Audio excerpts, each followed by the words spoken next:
Alright, welcome to another video about the Dallas Stars. This is the video discussions that we do after every game. And this is also a special edition because this is a first place Dallas Stars edition. They are atop of the Central Division right now, and hopefully we'll be able to get to be saying that a lot throughout the season. So, as usual, we start off every video with past video predictions. Quinn, you said Dallas would win you said if Dallas wins, it'll be 3-1. You said if the Ducks were to win, it would be 4-0. Now, your prediction looked for the Ducks like it would have been spot on the money if Dallas hadn't woken up. But Dallas winds up winning 4-3. I said Dallas would win 4-2, or the Ducks would win 2-1. Now, I felt the Stars were going to have a pretty good offensive game to that game because you know what? At the start of the game, they actually jumped out, relatively strong. Like they had some jump right out from the get-go because you could tell that the Ducks were coming off a game the night before. They didn't have Getzlaf. This is the second game of a back-to-back. So the Stars looked as if they were going to establish a little bit of a force to be taken, seriously because, the Ducks were pretty wounded, especially from the game before when it looked like they had been really controlling the whole game against Chicago, but ultimately got shut out again for the second game in a row.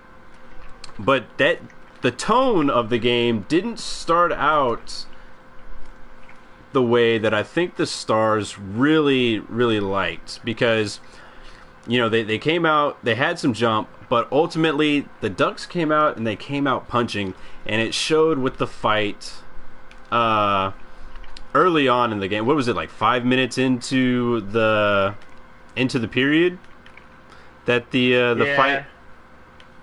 It was about the fight. It looked pretty close to the beginning of the game, so yeah, it probably was. It was like close to the 5-minute mark. Yeah, it was like I think it was about the 5-minute mark. It was Chris Stewart, Jamie Alexiak. The thing that I don't like about Alexiak is the fact that he's this big, tall dude that you don't even notice that he's a big, tall dude. Like, he hardly throws the body. He hardly uses his size for an advantage. You would think that a defenseman that size, you would think you would get another Darian Hatcher. Granted, you can't. I mean, there's only one Darian Hatcher, and I think Chara really is the only one that has really come close to really being another Darian Hatcher. But I liked that Alexiak came out and he got into the fight. I think it looked like he took a little pop right there in the mouth from Stewart, which Stewart was coming in because he had got benched the previous game in Chicago, so he had some fresh legs, and he wanted to come out and set a tone for the Ducks, which I think after that fight, you could tell the Ducks, they started to get their momentum. They started to get their legs, but it did prove that the gas in their tank was running on fumes, so it was kind of sparsed out throughout the first period. Now, I'd like to talk, do you think it's time to start addressing the goalie situation for Dallas? The 1A, 1B situation in Dallas seems... Right now, it seems like it's going great. But last game against Florida, Kari gets pulled. And the Ducks come out. They get 3 in the first period. Did you have any inkling that Ruff would have went with Lettinen in the second period? Actually, I felt that he was going to keep Niemi in. Okay. I didn't feel like he was going to go to Lettinen. Yeah, I also didn't A lot feel. of the goals that happened weren't necessarily his fault. Well, Because I on the first one, what was it? He got no tripped up by Oduya. no. The first one was the off the shin pad of Jordy. So you can't really help that. No. I mean, he looks to be in good position, but it just takes an unlucky bounce. The second one, it goes off Oduya, or he gets tripped up by Oduya. Yeah, but he did you overplay can't really that. He did help overplay that puck, though. He did overplay the puck. Yeah, he might have overplayed the puck, but you don't know what would have happened had Oduya not taken him out. Well, no, He could have realized that I'm out of position and got back in to save the play. no, I agree. But you don't that get to see that because Oduya was there to trip him up, which, I mean, it happens. Well, yeah, of course. I think really the only goal you could really lay waste on Niemi was the third goal. It looked like he had the best chance to really stop that one. But what I've noticed in the small sampling size that we have from Niemi is that the games that he's looked bad in were the games that when a team found a crack in the armor, it looked like it just poured in. It looked like he just couldn't find any sort of rhythm through the rest of the game, and that the team, like especially in like the Colorado game, they find one crack in the armor and they come and they pour it on. And in the Florida game, you know, they found a crack in the armor and they just poured it on. I mean, he does tend to have a more of a unorthodox style of playing, which has been a success for Niemi. That's why he's considered a great goalie. And I loved the fact that Dallas went out and got him.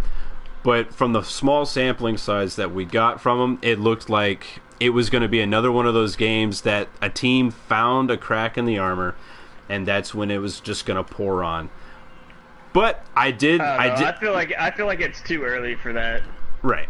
But do you think it's time to start discussing the 1A, 1B to where maybe we ride Niemi until we truly see something that, you know, that we truly see something that we know Lettinen could probably stop, you know? Like, as of right now, do you consider Lettinen the backup goalie? Yes. Okay. Yeah, as that sounds, but I mean, yeah, I do. I think I would also agree that I would consider Lettinen the backup goalie as of right now. Niemi has come in, and I think he's played ultimately better, even though Lettinen had 3 great games. He started off his 3 starting games as going 3-0, but that Florida game, he looked really shaky. We haven't had to pull Niemi from a start, which, you know, I think that bodes better for Niemi's sake than for Lettinen's sake. That I honestly think it's Niemi's job now to lose it, which, you know, that does suck for Lettinen, but, you know, Ruff has to do what Ruff has to do for the betterment of the team. Now, I want to talk about the goals from the Anaheim Ducks.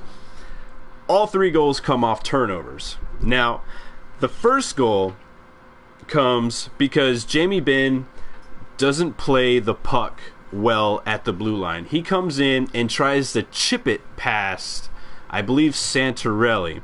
He tries to do a one-hand chip to try to break off into... I understand the play where he was coming from, but if Ben had played the body instead of the puck, how you're taught to play in those scenarios, you take the body, you take their defenseman out of the scenario. That puck does not go back over to Cam Fowler. Jamie's not caught out of position.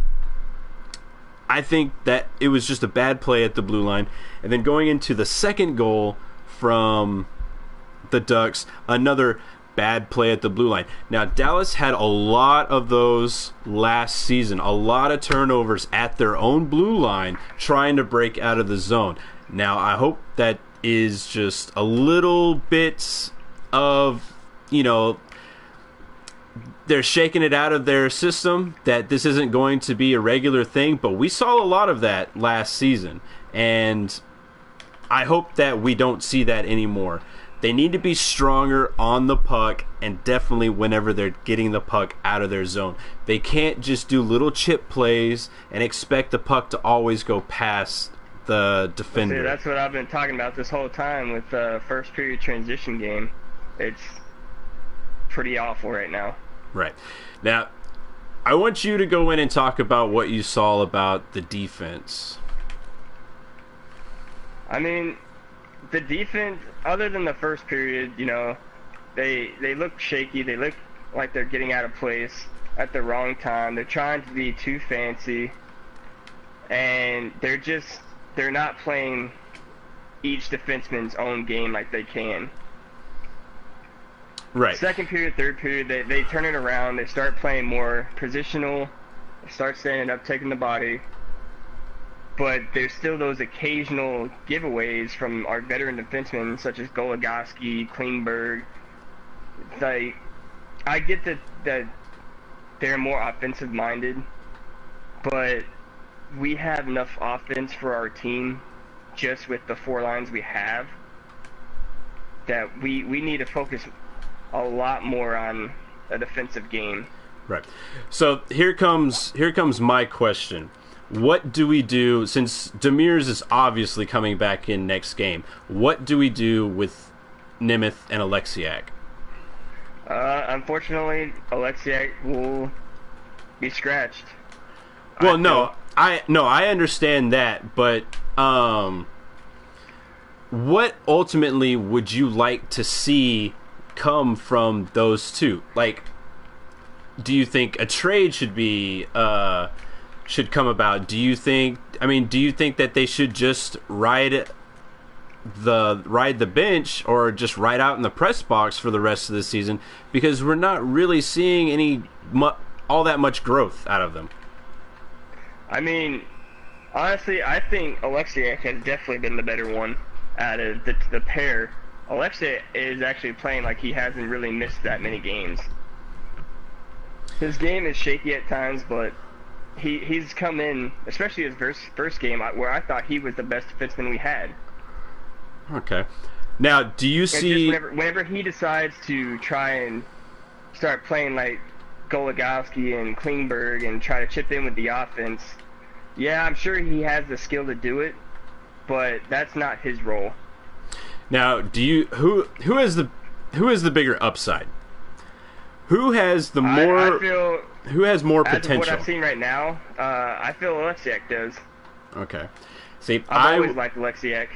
I, from the get-go, have not been impressed with Alexiak. And you know what? Alexiak has not impressed me to the fact to where I think we should keep him around on our roster. Now, the thing that I do like about Alexiak is he has improved. Yes, he has improved his play, but he still plays like he's 5'6".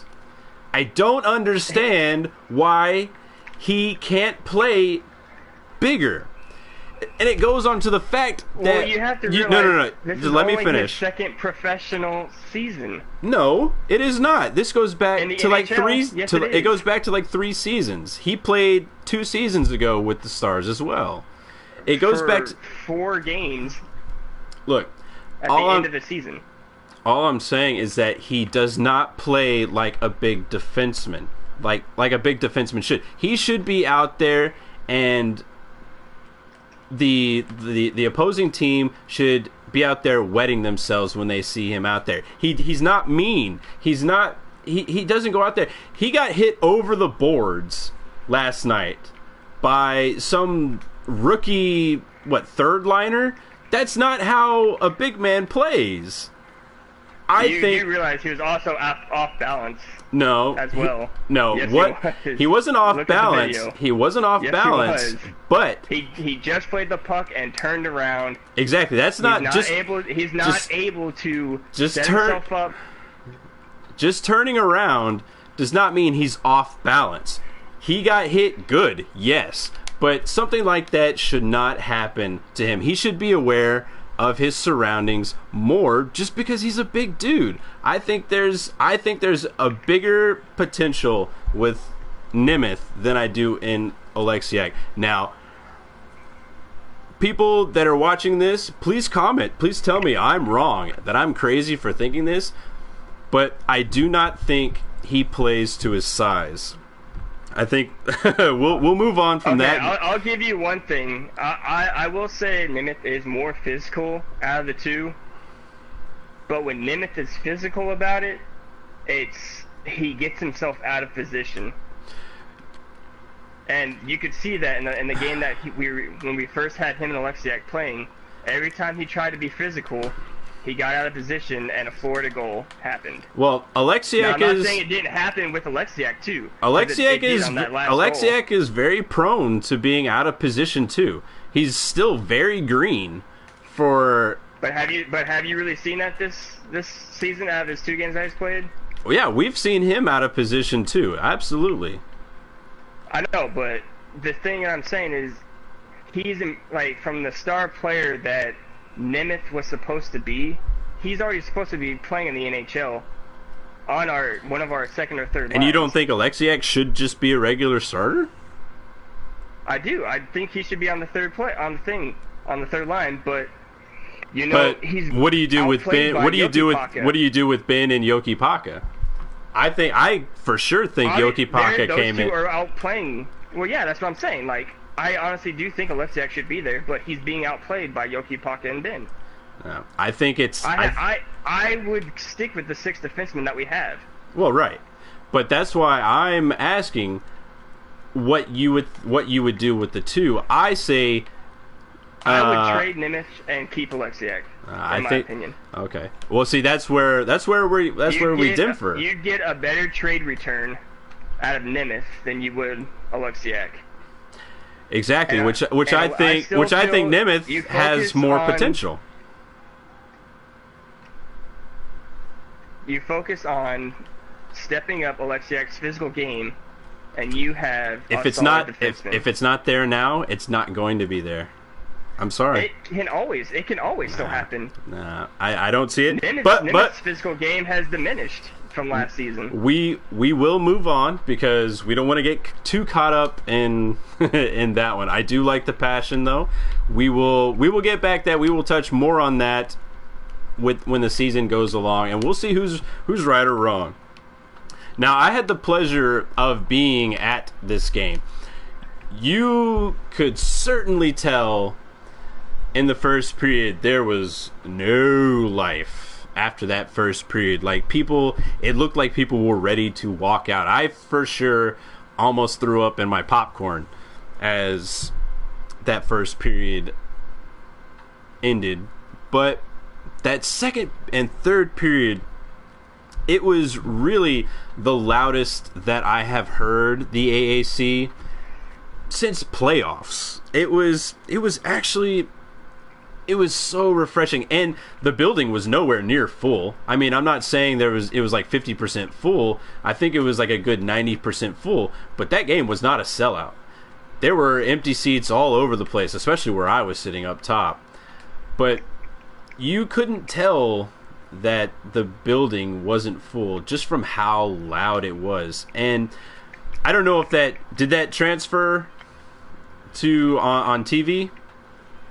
Yeah. You could definitely tell that as soon as that first goal went in, it seemed like there was new life inside the arena.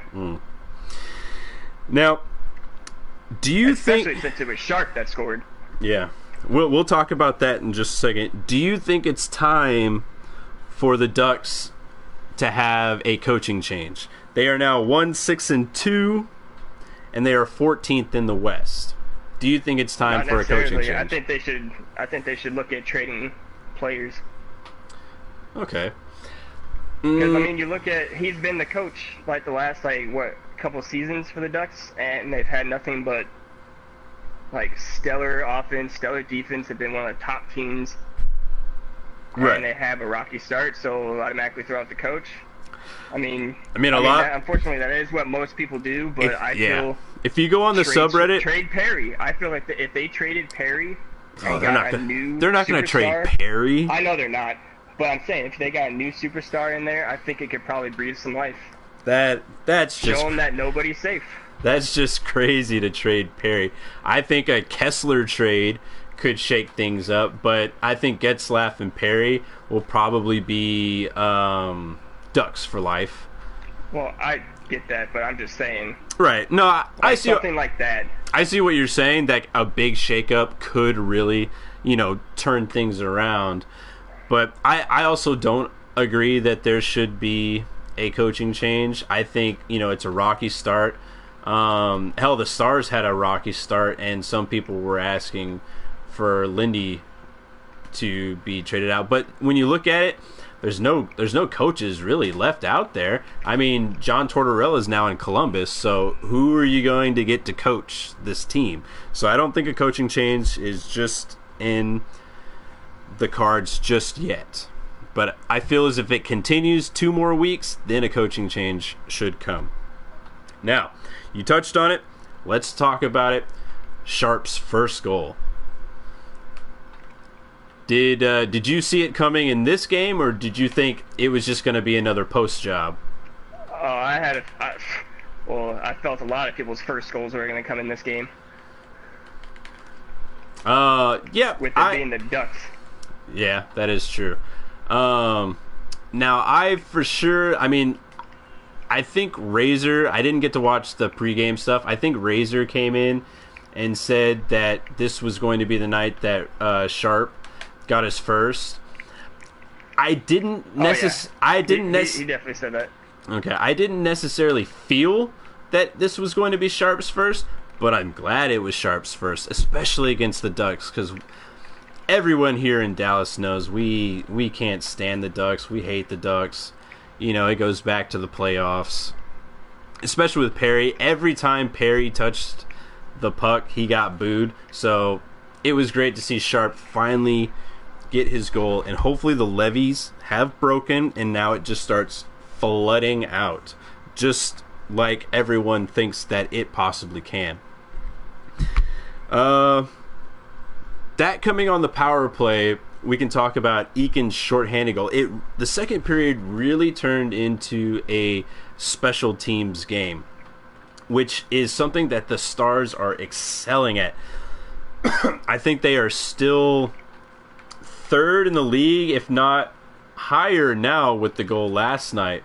But they were third in power play, and special teams was something that had to be addressed in this season, because last season it was pretty terrible, and it's really nice to see that they're taking special teams a lot more seriously. But I still cannot stand that they still do that drop play where Klingberg skates it to like the offensive blue line, and they do that little drop pass for Spezza to come in with speed. I don't like it. I think they should change that and just go in with speed, dump it in, dump and chase. It's a fundamental. Why change what works? It doesn't. It works like 30% of the time. Most of the time when every time I've seen them on a power play, it's worked. No, basically the whole time. Not every time does it work. You can go back and watch replays of this. It doesn't work every time, and it's annoying as hell. The dump and chase, whenever they just dump in or they skate it in, works every time, because they have that speed to where they can blow past their defenders. It's something that I would like them to tweak on the power play. Granted, they do have one of the best power plays right now, but it's not because of that stupid little drop play. I think it needs to be taken out.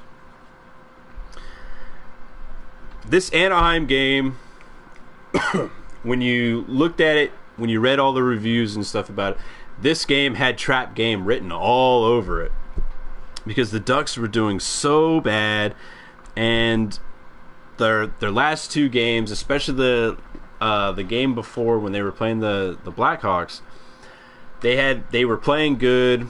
This was just one of those games that last season Dallas would have lost. Last season Dallas would have been so defeated that they got down 3 goals in the first period, that they would just mail it in.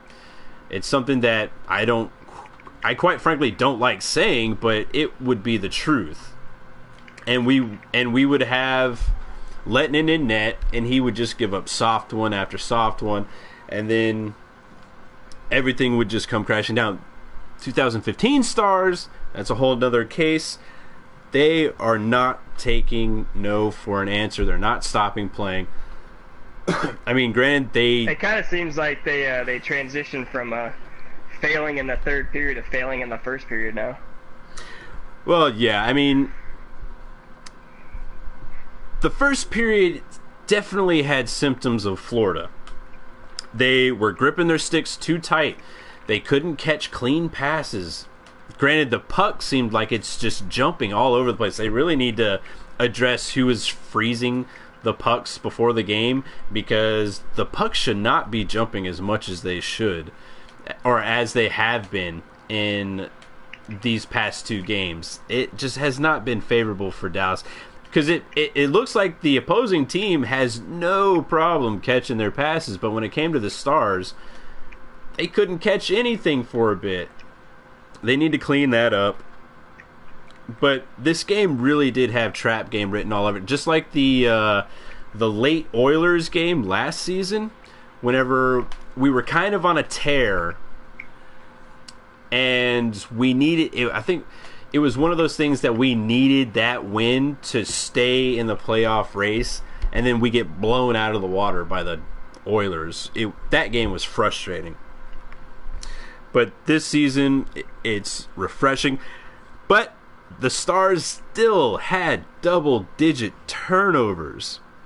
They had 16 turnovers. I don't understand. I mean, that I'd say most of that was in the first period, and they really started to clean that up. And you could tell in the third period, whenever they just dominated, I think the shots were like 15-1 through like 15 minutes of that third period.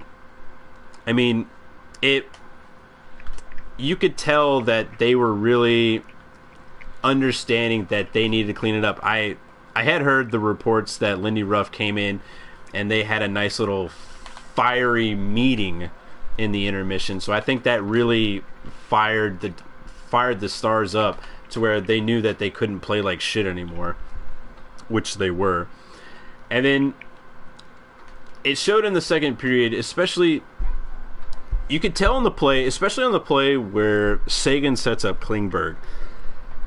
Sagan has the puck along the boards, and he's skating, starts, looks for Klingberg to pinch in. He loses 2 defenders, a pretty backhanded pass that it looked like only Sagan could make at that point. I mean, it was really, really nice. And then the no give up on the Roussel game-winning goal was just standard fundamental hockey. Crash the net, have good things happen. It just seems like the Stars turn too fancy whenever times are down, and you could tell that in Jason Spezza's game. He gets real fancy and tries too hard with his hands and isn't really paying attention to where the defenders are, especially in that turnover in the second period, I believe, that he turns it over right there in front of our net and Niemi has to bail him out. It wasn't the best game for Spezza again. I thought his play was improved, but still had bad turnovers. Stuff like that really needs to, get tightened up. Hopefully that they now see that they can overcome a huge deficit like that they will now not play like that anymore. Hopefully. So, next game is against the Vancouver Canucks. Dallas knows them well. They are old playoff buddies of ours.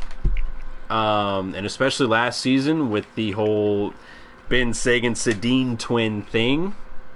That'll be an interesting game. what predictions do you have for this next game?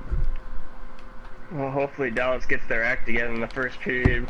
Their turnovers and giveaways, and if they fix all that, I don't see any reason why it couldn't be a blowout. Maybe 3-0. Okay.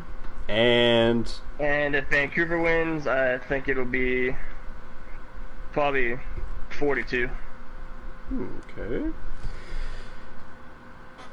I think Dallas will, keep it back together. I see a score of, I'm going to say 4-1 if Dallas pulls that through, because I think Niemi will be stronger in this game. If the Canucks come out and they come out strong, I think they will. I think the game will probably be I'm going to say the exact same score, but for the Canucks if they win. What rating did you have for the Stars Ducks game? I'd say probably a solid B. Okay. Could have been higher, but that first period was just awful. Yeah, I gave it a B minus. I thought that the play in the second and third period, especially the third period, whenever they outshot the Ducks 15-1 and really clamped down on them, I thought that lifted the Stars' spirits really a lot. I mean, if the Dallas Stars had still won that game, but didn't clamp down and the shots stayed even, I think it would have been a C+ game. But because they came back, defensively good, I think that it was worthy of a B rating. So that'll do it for this video. Please be sure to like, subscribe, comment with any question, concern, or just all-out statement that we got something wrong or something we missed. Please, anything. Share it if you liked the video. I have one comment for the viewers. Just make sure you vote Alexiak. Oh. That's getting Nemeth out of there. No, that's the worst decision ever. Till next time, we will see you again.